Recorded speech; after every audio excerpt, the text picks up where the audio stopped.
Alright, this is a short little video on designing a nameplate, antique mirrored nameplate. Primarily, we're just using a design that I came up with last night.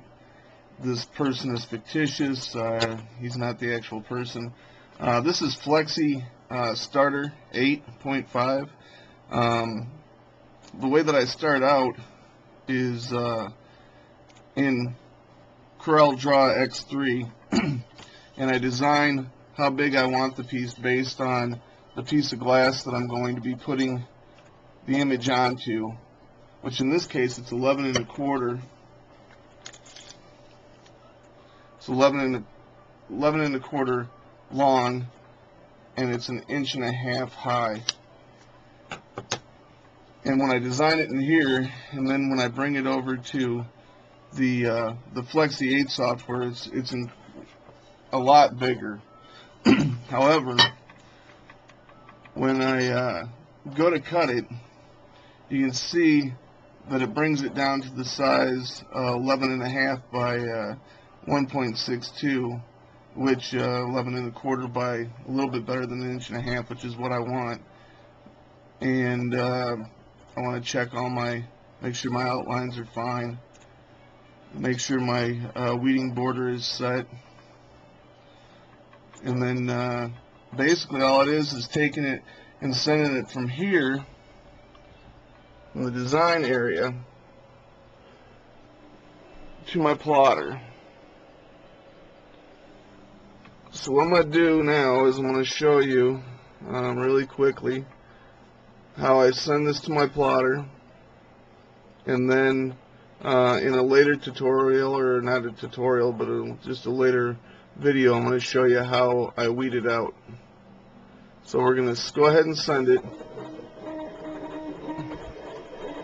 And as you can see, my plotter automatically starts to work, picking up the image and all the information and starts cutting it in the exact size that I need it in.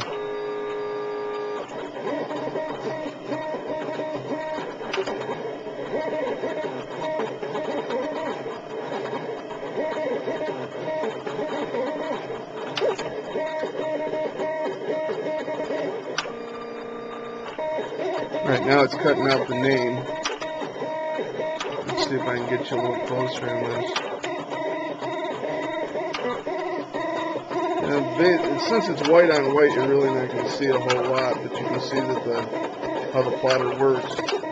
It moves the paper and not the needle.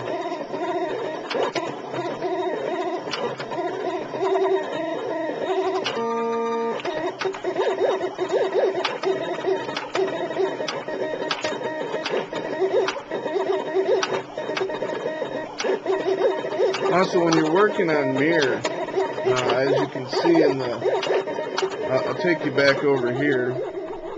As you can see on the computer, when you're working on a regular surface, all your images are, it's done now, all your images are forward. Everything would be like John McGrath. However, when you're doing a mirror, everything has to be reversed.